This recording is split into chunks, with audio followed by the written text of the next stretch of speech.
শহরের অন্যতম বনেদি ব্যবসায়ী এলাকা শান্তিপাড়ায় মাফিয়া এবং দুর্বৃত্তদের উৎপাতে দেখা দিয়েছে চরম অশান্তি।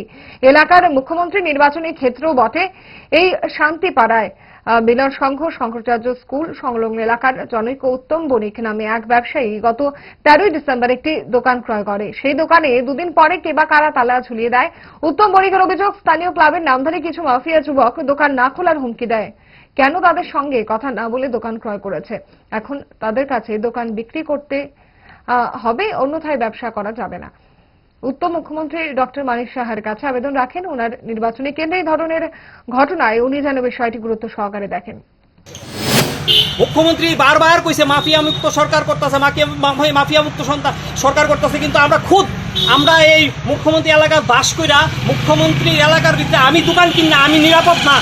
আজকে আমার যদি কিছু হয়, যারা এই দুষ্টামি দিয়ে করতেছে তাদের বাড়ি ঘর, তাদের সমস্ত এভিডেন্স আমাদের কাছে আছে। আমার কিছু আমার মিসেস লড়বো, আমার মিসেসরে যদি এরা প্রাণে মারে আমার ছেলে লড়বো, কিন্তু অনলাইনে আমি প্রশ্রয় দিতাম না। এইভাবে আমার মুখ্যমন্ত্রীর লোকে কেউই সাক্ষাৎ করাইতেছে না। বহু জায়গায় গিয়েছি, অনেক হয়রানি নিয়েছি।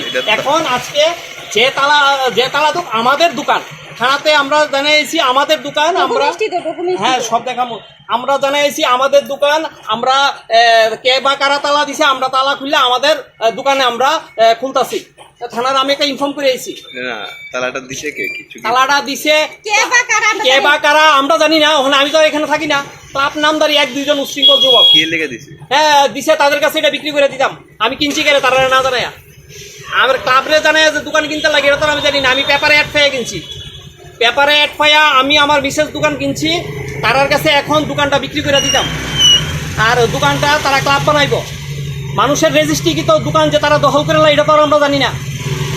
আর আমি 8 বটতলি ছেলে, আমি 8 বটতলি আমাদের বাড়ি মুখ্যমন্ত্রী ডোর টু ডোর সব আমরা যাই। আজকে আমি নিরাপত্তায় ভুগতাছি, কোনো জায়গাতে আমি কোনো হেল্প পাইছি না, কোনো জায়গাতে কোনো হেল্প পাইছি না। আজকে আমার রেজিস্ট্রিকৃত দোকান আমি খুলতে পারতাছি না, হুমকি দুমকি মেরালামো।